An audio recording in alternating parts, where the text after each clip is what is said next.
All right, everyone, it is 10 o'clock, so I will go ahead and get us started. Good morning, I am Taylor Post, Swiftland's office manager, and I would like to welcome you all to today's webinar, How to Assist Patrons with Disabilities More Effectively, and today's presenter, Heather Hobbs Woodard. Heather Hobbs Woodard is a college English professor who has presented disability etiquette sensitivity training previously for Swiftland patrons as a webinar in 2015 and in person in 2016. She's also an author, freelance writer, and business owner who has cerebral palsy, and she's partially blind. Currently, she teaches virtual English classes at 2 colleges in Birmingham, Alabama, and she takes every opportunity she can to show others that living and fulfilling life with a disability is not only a possible goal, but an attainable one.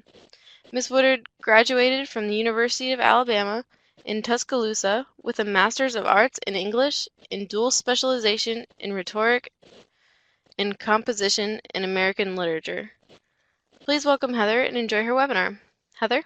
Good morning, everyone. I am so glad to be back with Swiftland and its patrons. And good morning, Luli. Good morning, everybody. So I want to start out by pointing out something that I want all of us to keep in mind, and that is a framework or a frame of mind that we can use as we consider this information.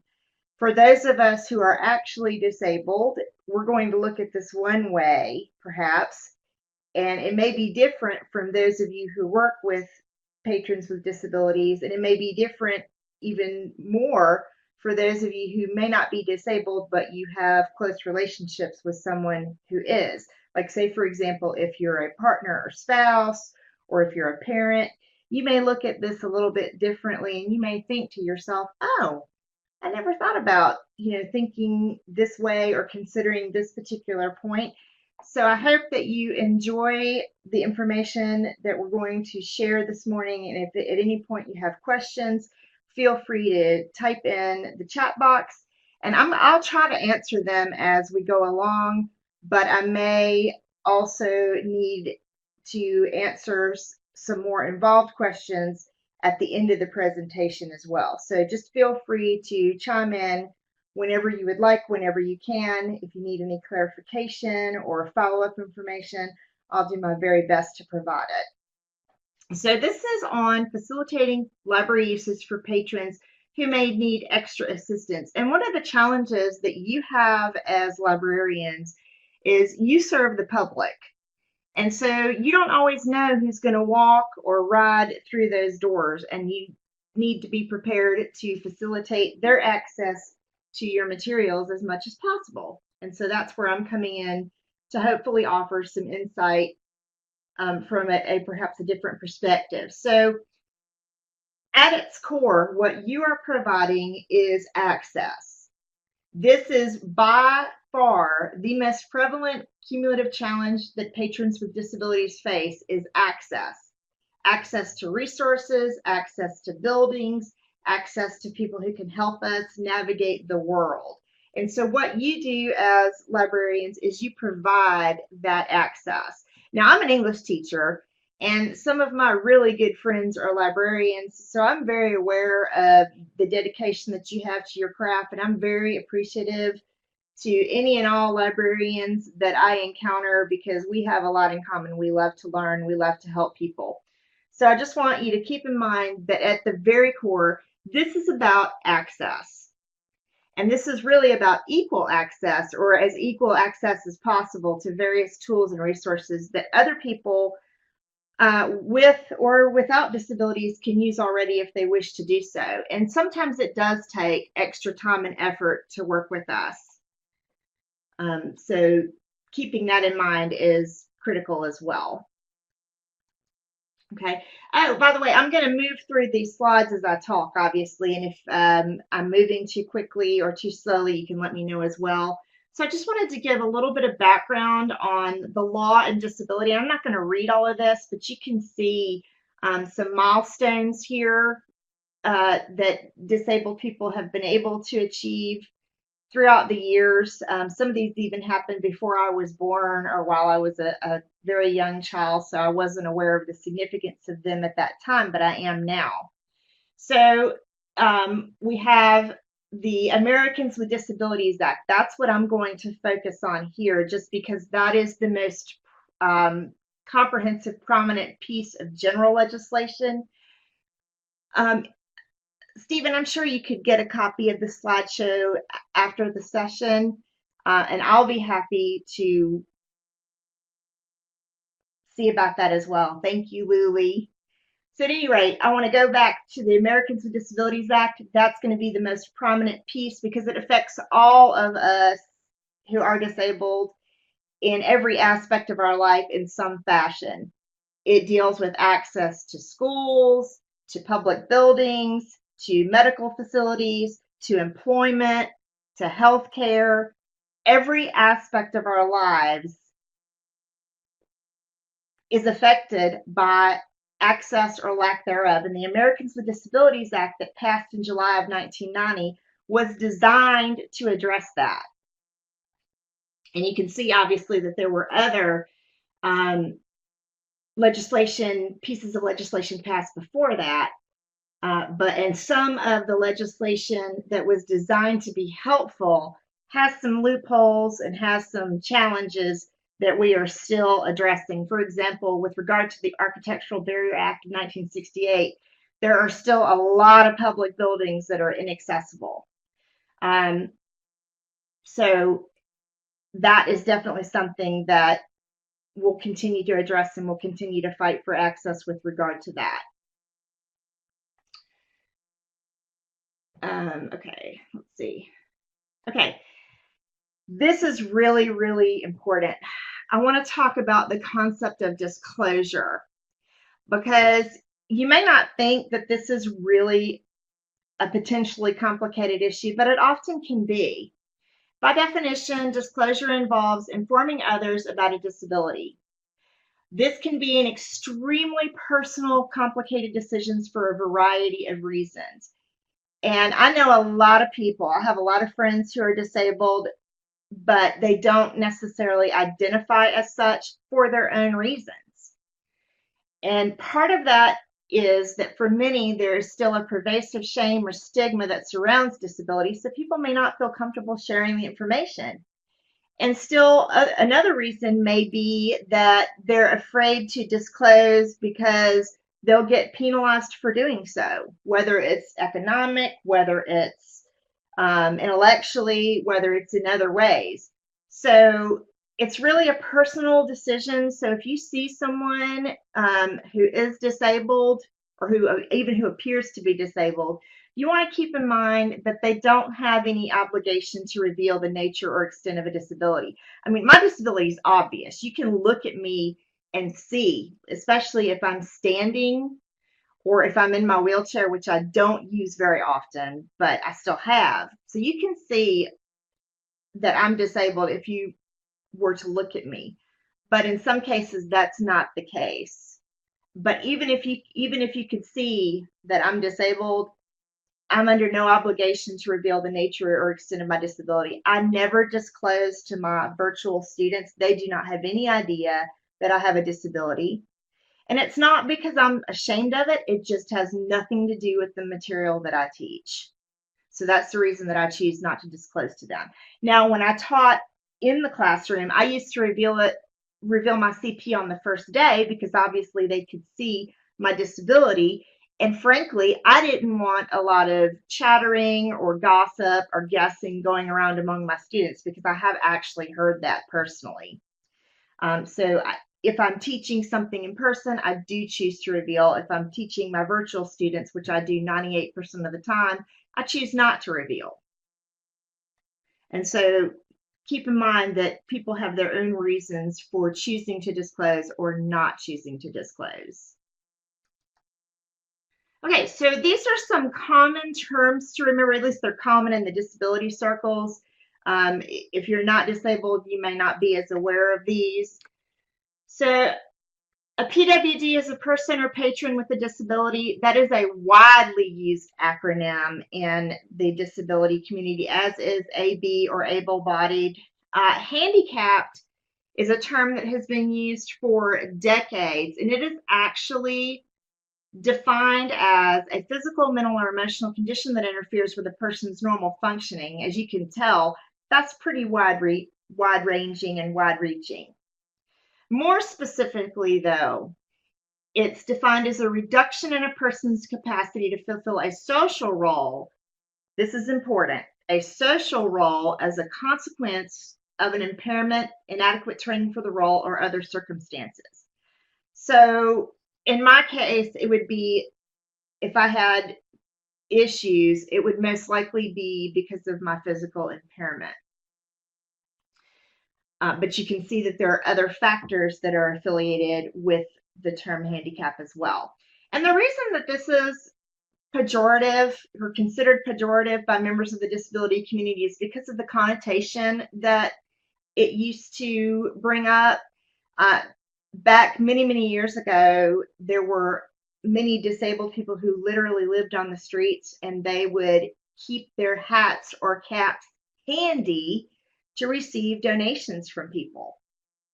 And so that's where I found that very interesting, and that is where that term comes from. And in 2019, it's considered a sort of a negative term.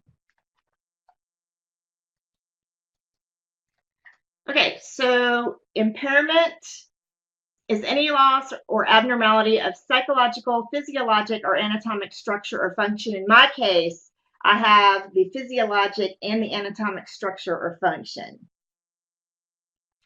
Many teens and adults with cerebral palsy in particular may also have what is called PIS, or post-impairment syndrome, that is characterized by fatigue, arthritis, muscle and joint weakness, and repetitive motion injuries.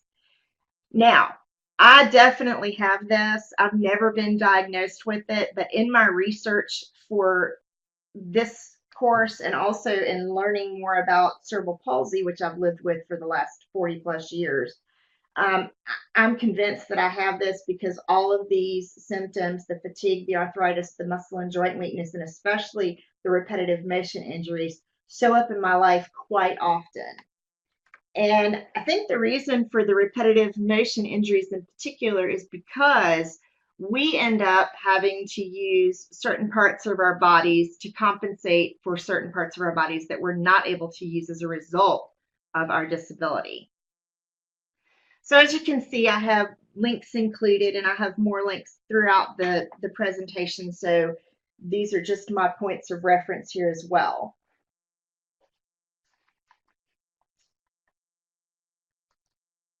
Okay, disability. And I'm just going to focus primarily on what's in italics here, bold italics. The term disability reflects the consequences of impairment in terms of functional performance and activity by the person. Disabilities thus represent disturbances at the individual level. Now, I'm going to take a minute to focus really well on this to hopefully communicate the importance of this. And that's the idea that disabilities represent disturbances at the individual level, because so often those of us with disabilities are clumped into massive categories of people. And some people tend to assume that every person with a similar or the same disability have similar or the same needs. And that is not true. There are various categories of cerebral palsy that range from category 1 to category 5 in terms of severity. For example, I have, based on the characteristics that I've studied, I have level 3. And my legs are more affected than my arms, but I still have fine motor skills issues that were caused by the traumatic brain injury that I suffered as a result of being 6 weeks premature. So, but the idea is of functional performance and activity by the person, because those can be good on one day and really bad the next day, depending on how the person feels. If they're tired, if they're sick, it really does affect how well you're able to perform, functionally speaking. But it's important to keep in mind that disability is really an individual phenomenon. And that's how I address the issue of disability with my students, is I try to look at each person who declares a disability as someone individual with individual needs and individual strengths and weaknesses. Okay, so these are some general statistics. I've got some more specific statistics that I'm going to share a little bit later. So 1 in 5 Americans is declared as disabled. That is, they specifically go in and declare themselves as being disabled. But the true presence of disability is probably even higher than this percentage. And the reason that that's important is because there are a number of reasons for this. One reason may go back to what I stated previously about disclosure and people being uncomfortable with disclosing disability. Some may be that a person doesn't know that they have a disability. And so they've never been diagnosed with a disability, for example. So again, there are various reasons why the true presence of disability may be even higher. And some people are even misdiagnosed with disabilities. For example, in my case, I wasn't misdiagnosed with cerebral palsy, but I've had people look at me and say, oh, you've got MS or multiple sclerosis. And the symptoms of MS and CP often mimic one another, but they're completely different conditions. So again, that may be something or a factor that affects these percentage numbers. But in any case, think about that. 1 in 5 people declare themselves as having a disability. So how much higher would it be if we knew exactly how many people were disabled in the United States or in Florida or in Alabama, where I'm from? Okay, so these are general statistics in disability prevalence. Now, I got this information at disabilitystatistics.org, and let me just tell you, ladies and gentlemen, this is a comprehensive database that can tell you just about anything you want to know statistically regarding disability. I mean, it is huge. They have all kinds of disability. They have information on all kinds of disabilities, all kinds of factors that cause disabilities. They try to break down the different types of people who have disabilities, those who are employed, those who are in school, those who don't have jobs for whatever reason. I mean, it is extremely comprehensive. So what I did for purposes of this presentation is I limited the amount of information that I'm presenting here, but I'm here to tell you anything that you want to know statistically. Yes, ma'am, that's Alabama and Virginia. I beg your pardon. I just picked 3 states to focus on for purposes of brevity and clarity here. But so at any rate, but they have statistics on every aspect of disability that I could find. They have specific statistics on different factors that cause disability. One thing that I noticed that sort of surprised me is that people in institutions like nursing homes, hospitals, were not counted in these statistics. And when I went to find out why, I discovered that this is because typically the people who live in nursing homes, who live in assisted living facilities, who have to stay in the hospital for the majority of the time, they're not counted in these statistics because they are considered being under someone else's care. So I'm not quite sure. I'm still not quite sure why that wouldn't qualify them to be counted among the statistics, but that is what I found out. So I picked 3 states for the overall prevalence, and then I chose ambulatory, visual, hearing, and cognitive disabilities. And you can see the different percentages. In Florida, you have approximately 1 in 6 people who identifies as disabled. Ambulatory, 7.7%. 1 in 49 people identify as having a visual disability in Florida. 1 in 25 people identify as having a hearing or auditory disability, and 1 in 20, almost 20, 1 in almost 20 people identify in Florida as having a cognitive disability. So you can see the statistics are varied. And again, like I said, I just limited the scope of this information for the purpose of these presentations. As you can see, these are figures available from 2017. They are the closest year for which the full data has been published. Does anyone have any other questions or comments at this point? Okay. All right, so these are the basic categories of disabilities because, again, you don't know as a librarian who you're going to be working with on a given day necessarily or what their needs are going to be. And so I listed 6 common categories of disability. Number 1 is physical or mobility related disabilities. Those are still the most common identified kind of disability, even today.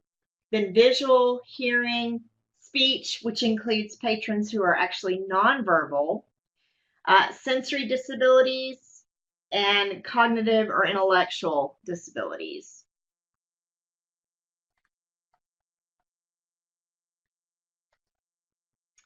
Okay, so again, I've talked specifically about different perspectives that people may have in approaching this material, and I'm going to focus for the purpose of this presentation on what people with disabilities think about disability etiquette and access and the challenges that we face. And we're a pretty determined bunch, and because the world that as it is now is not user-friendly for many people who are disabled. And so we are used to adapting and we are used to compromising. We do that a lot.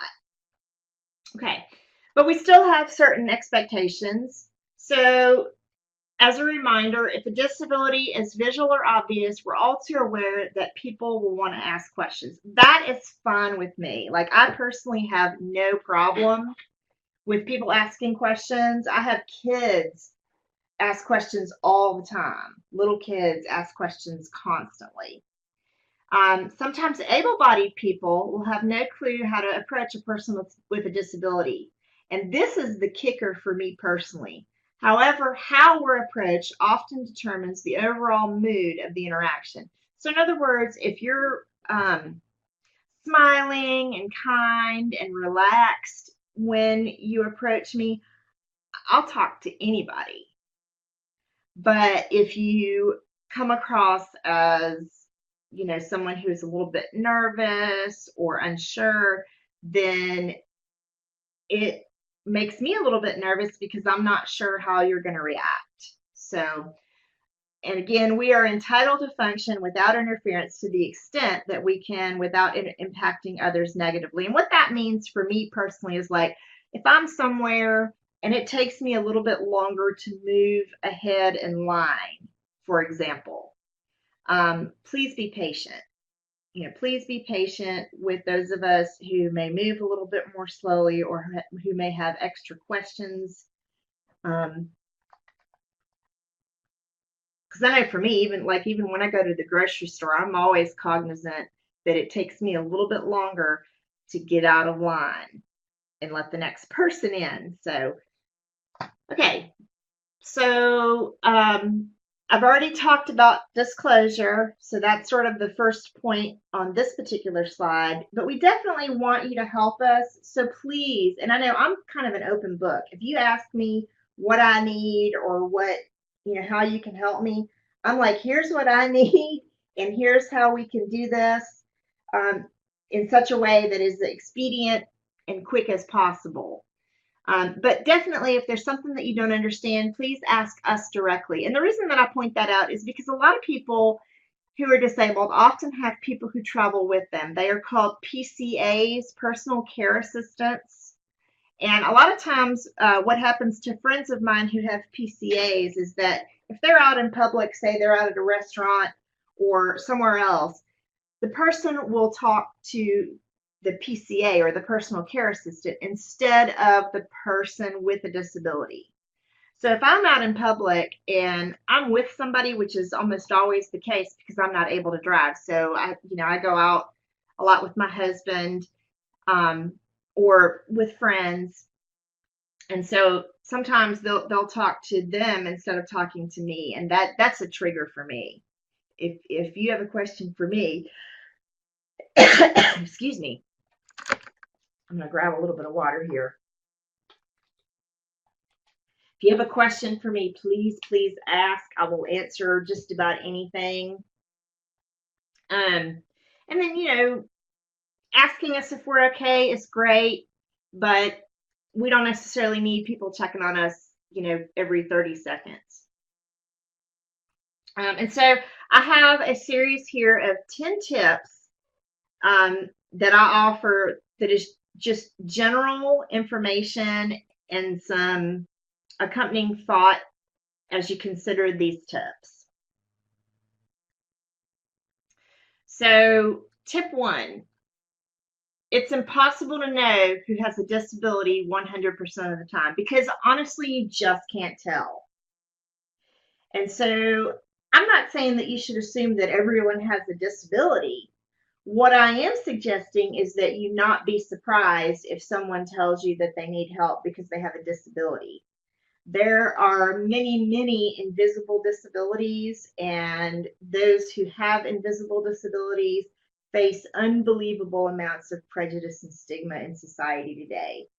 I would say that in a lot of cases, people with invisible disabilities probably face more backlash and stigma than those of us with visual disabilities, because if you can see someone visually disabled, then you at least have a clue as to why they have difficulty. But that's another discussion altogether. So, okay. So you want to be mindful of the language that you use when addressing people with disabilities. Some people prefer what is called person first language. Others might prefer that their status as a disabled person be emphasized. And still others will prefer that their disability remain unmentioned during their interactions with other people. And I know in my case, it's rare that my disability goes unmentioned, but I prefer to be called Heather or Mrs. Woodard. If somebody says it refers to me as a person in a wheelchair, I kind of look at them and I'm like, really? Or even worse, as just the wheelchair. Like I was in the airport one time and one of the, what do you call them? The workers at the airport, he looked at me as we were boarding our flight and he said, well, let me help the wheelchair. And I'm like, no. I'm not a wheelchair. I'm not a piece of equipment. I'm a person. So you do want to be mindful of certain nuances. Okay, number 3. This I have to do every day myself. You want to rethink your definition of normal, because really, what is it anyway?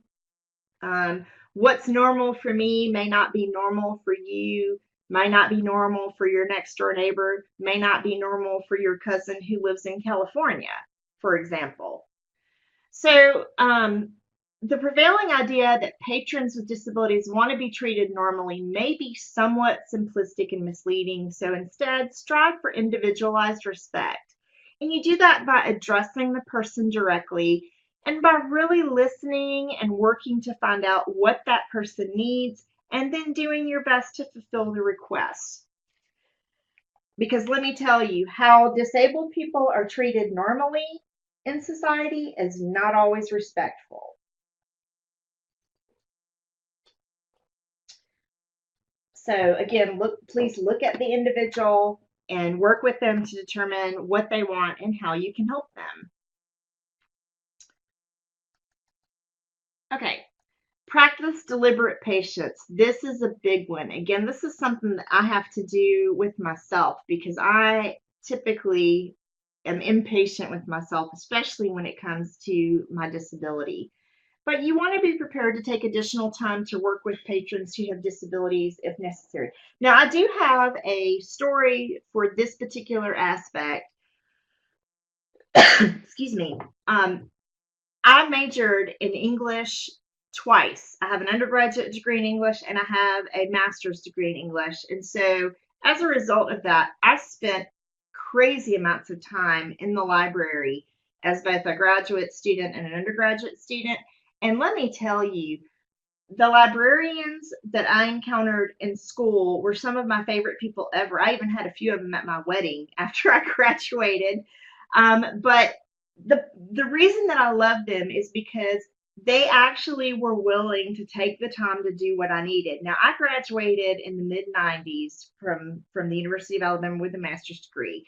And so at that time, the internet was basically just taking off, and we didn't have research capability via the internet that we have now. So I'm telling you, these people had to go up. Like, I would literally come in the library and I would give them a list from the card catalog, and I would say, I need these books. I'm working on this project or I'm studying for this test and I need these books.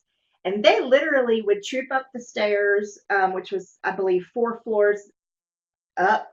I'm thinking the stacks were 4 floors up in Gorgas at the time, Gorgas Library on the University of Alabama campus. And so they literally would troop up and down the stairs or up and down the elevator with stacks of books. And that's what I would do. I would go through those books as I needed them, and I would push the book to the side when I finished, and they periodically every couple hours would come and get the books. But they changed my life because they allowed me to function at my optimum level while I pursued these degrees. And if I hadn't had helpful librarians, I don't know how I would remember my graduate school experience as a positive one. I mean, I had a lot of great friends, but I'm telling you, the librarians made a huge difference in my life at that time. So never underestimate the power that you have as a librarian who serves the public to make a difference for one person. Okay, so in being patient, that often requires flexibility.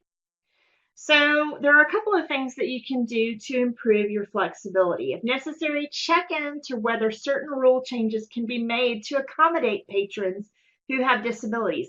And this, ladies and gentlemen, is sort of the proverbial backbone of the Americans with Disabilities Act, because the whole purpose of the Americans with Disabilities Act is to, quote unquote, level the proverbial playing field.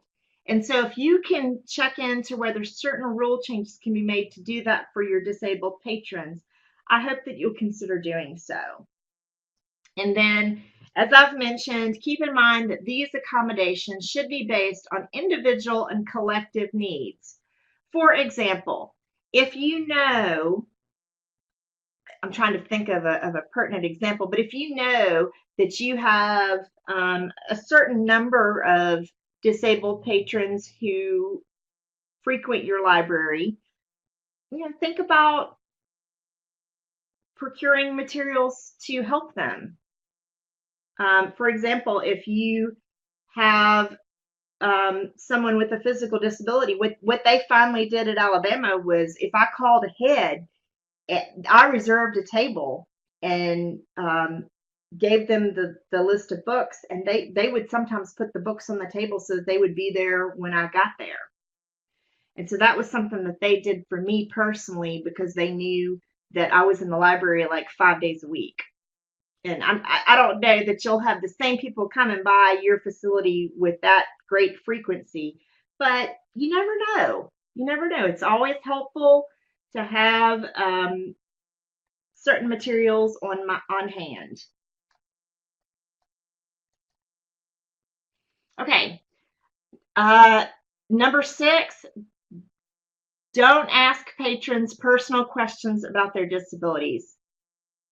So if a patron mentions a disability, you want to follow his or her lead in responding to that information positively. Now, there are a lot of us, like myself and my husband Trey, who also has cerebral palsy, who are proactive. If somebody wants to know what the deal is with us, we just say, we have cerebral palsy. This is what our basic situation is. Here's what we need. But some people aren't comfortable doing that, as I've already mentioned. So you want to follow their lead, and the way that you do that, say someone with a wheelchair or with a wheelchair comes into your facility, you go to them and you ask specific questions. How can I help you? If they tell you they need such and such reference book, then you can go get that for them. If they need help, if they're going to use a computer and they need help setting up a computer station, you can do that for them. So again, it depends on the person. We're talking about individual needs, but my bet is that you have many disabled patrons that possibly frequent your facility that you're not even aware of. So again, these are tips that anyone can keep in mind here.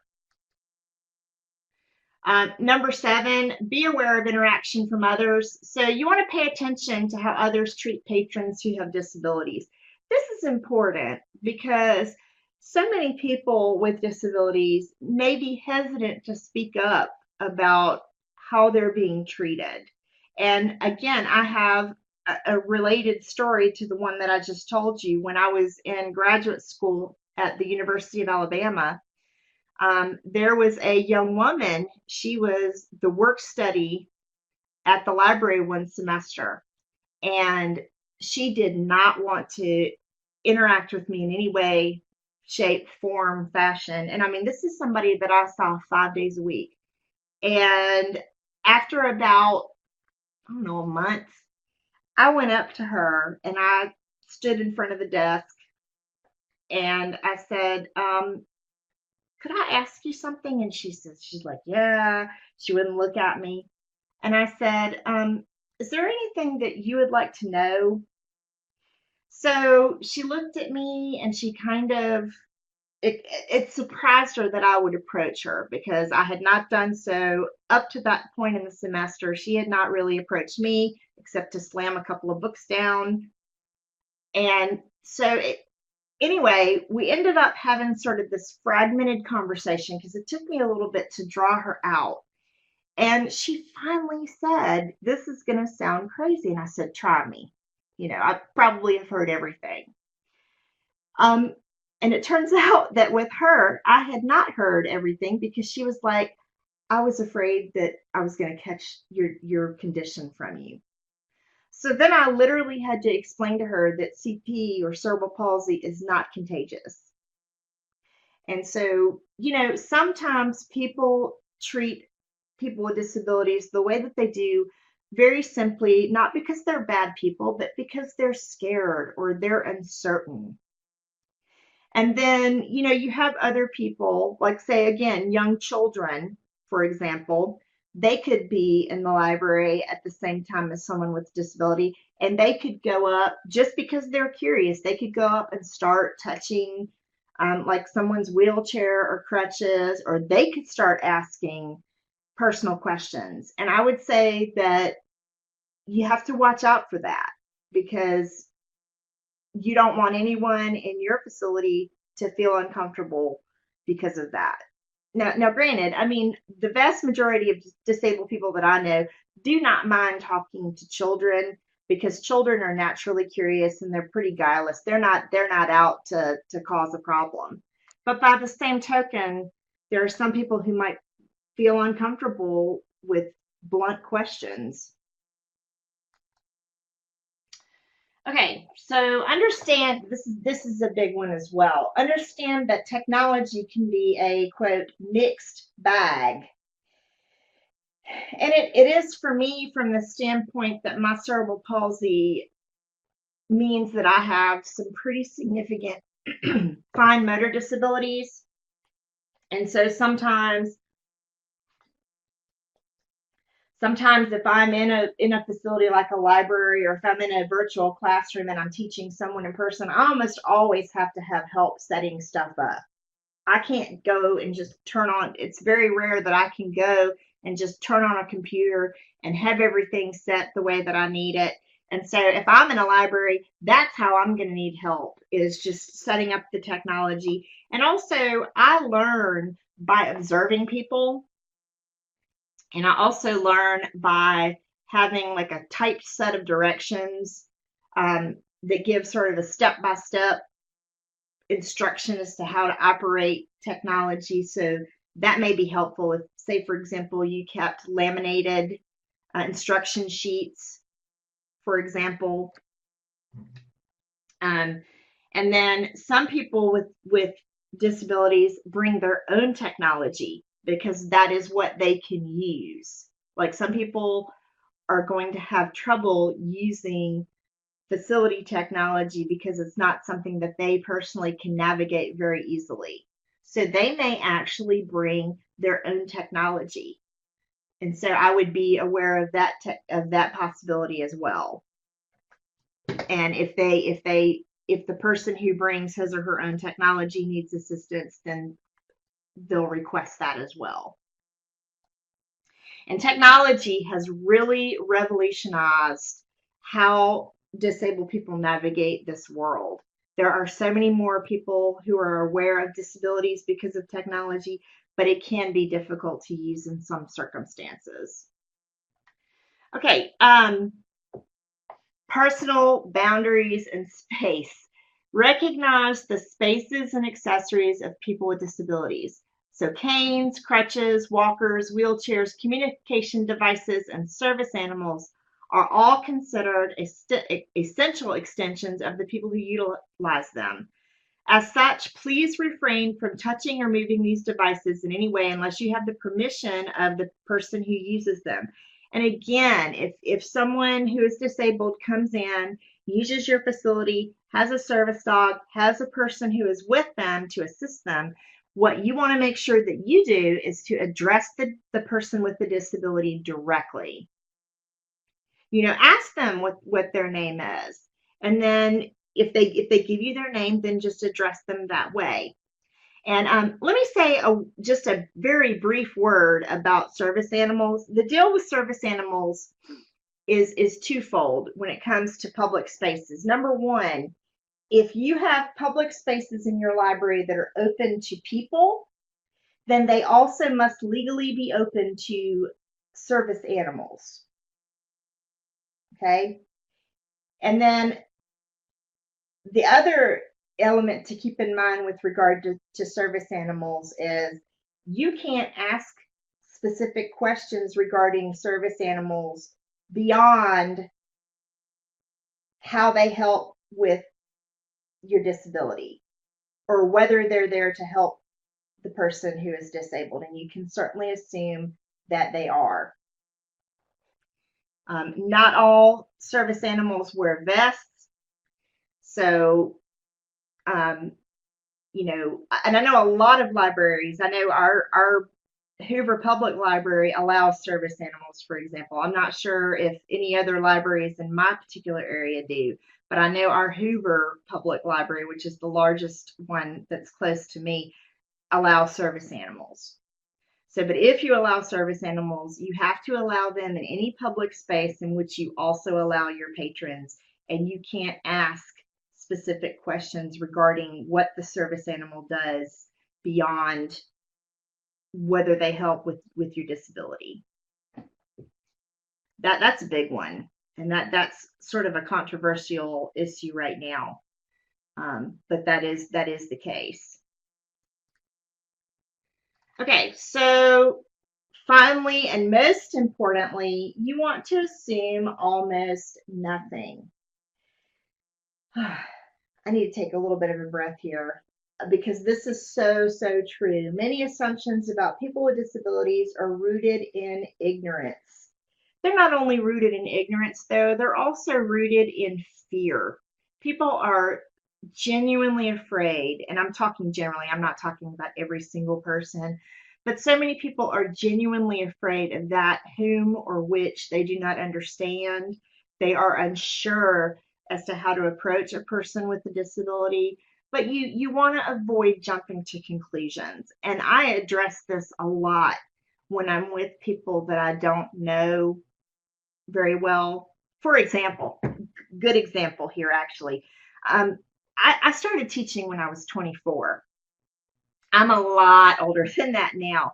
But when I started teaching, I really wasn't much older than my students because I've always taught at the college level with the exception of 2 years. I taught 1 year of middle school and 1 year of high school, but primarily I've taught about 2 decades in the college classroom. So when I started teaching, my students were, I wasn't a lot older than the majority of my students. And literally I saw people's jaws hit the floor when I would come in the room and go to the front of the room where the teacher's desk was because they totally assumed that I was also a student. And so that was something that really affected me in a good way because it showed me that, hey, people really, there are so many people who really don't know what all we are capable of.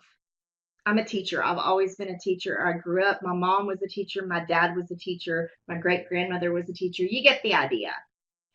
So I never wanted to be anything other than a teacher, but it never really occurred to me that people would assume that I was a student, and so in my students' case, I was lucky because they were very open to learning more, not just about me as a person and a teacher, but just about disabilities in general. And so that's when I started talking to my students on a regular basis. If they had questions about my disability, I almost always answered them. Now, some of the questions were a little snarky and personal, and so I pretty much ignored them. But in general, I would say 95% of the time, my students were great, and they are great. My biggest regret in teaching my virtual classes is that I don't see my students in person, so they can't see me either. But so the old saying, "Don't judge a book by its cover."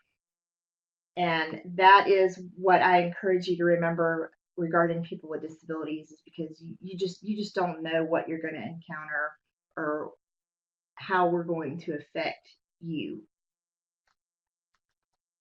Okay, so if you're thinking, what else can I do? I've come to this webinar, I've learned a lot, I'm going to take this information with me. What else can I do as a librarian or a library administrator? So a couple of things, or a few things actually. So consider earmarking some resources to purchase updated, quote unquote, disability friendly technology when it is possible and or necessary to do so. Everything breaks.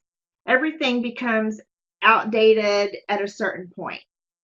So that's definitely one thing that you can do is keep in mind that, hey, we may have to, we may want to think about purchasing some special equipment when we can that we can use to facilitate usage of our library for disabled patrons. So in staff meetings, you can make a point to discuss potential improvements regarding accessibility on a regular basis. And I learned about this as a teacher because we would talk about this in faculty meetings as well. And some of my colleagues would actually come to me and go, what can we do? What can we do to facilitate access in our classrooms? How do we space the desks? What can we do to work with our students with disabilities more effectively? So you think about discussing and implementing potential improvements regarding accessibility. Consider incorporating elements of a universal design in your facility if and when it is possible to do so. Universal design helps everybody.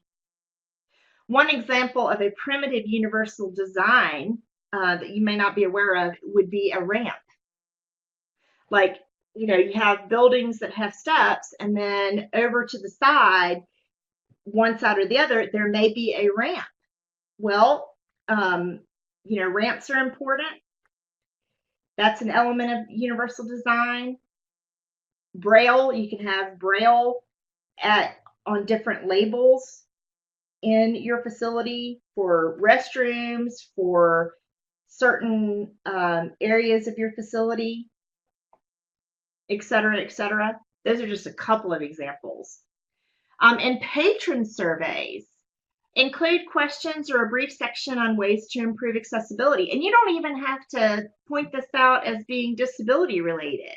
You could just make the questions, if you were more comfortable doing that, you could just make the questions relating to accessibility in general, because I think, you would be surprised at the feedback that you would get with that. And then you want to continue to cultivate and practice deliberate awareness regarding potential access challenges among staff members and patrons. And one of the things that I learned as a teacher is that, say, for example, if someone is special needs, that's a common term used in the disability community. If you have a special needs student, that student is presumed to have some sort of disability on one level or another. But if you have a special needs employee or faculty member, that person is not necessarily deemed to be disabled, because honestly, a lot of people still aren't used to seeing people with disabilities out and working in such a manner. So again, deliberate awareness is critical, and I encourage you to practice that whenever and wherever you can, not just at your facilities, but in your life. Practice deliberate awareness, because you never know who you're going to encounter. So I want to close out this presentation by just offering my email information, contact information. Please, at any time, if there's any question that I can help you with, or you just want to bounce ideas off of me, if you just want to brainstorm about how you can implement some of this information, please feel free to email me at heatherhwoodard@aol.com. And I would love to stay in touch with those of you who would like to do so. And I'd like to close also by thanking Luli and her staff, Taylor and Richard and Jose, for helping me put on this presentation. It is a real pleasure to be back and working with Swiftland again after a few years. Thank you, Priscilla. I appreciate that. Does anyone have any closing questions or comments or concerns that I can help address before we leave? Thank you all for your attention and your participation here as well. I really appreciate it.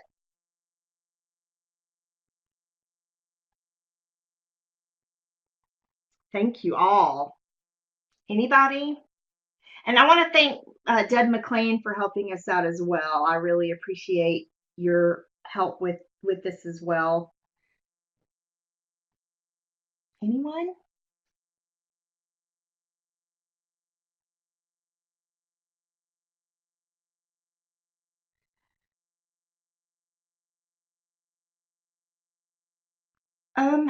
How do you get slides? I would think you could talk with Taylor, or Taylor, the office manager, or contact Swiftland. I'm not sure if I can give out slides myself, but I would imagine that you could definitely get a copy of this presentation if you would like. I will be sending a copy of today's presentation along with the recorded webinar link as soon as that's uploaded to our YouTube page and our website. Okay, awesome. Thank you, Taylor. Of course. And if there are no questions, I'm going to go ahead and do the outro real quick. Thank you, Heather, for an informative webinar. As always, we encourage you to keep an eye on the Swiftland CE calendar, the Swiftland Facebook page, or your message from the listserv.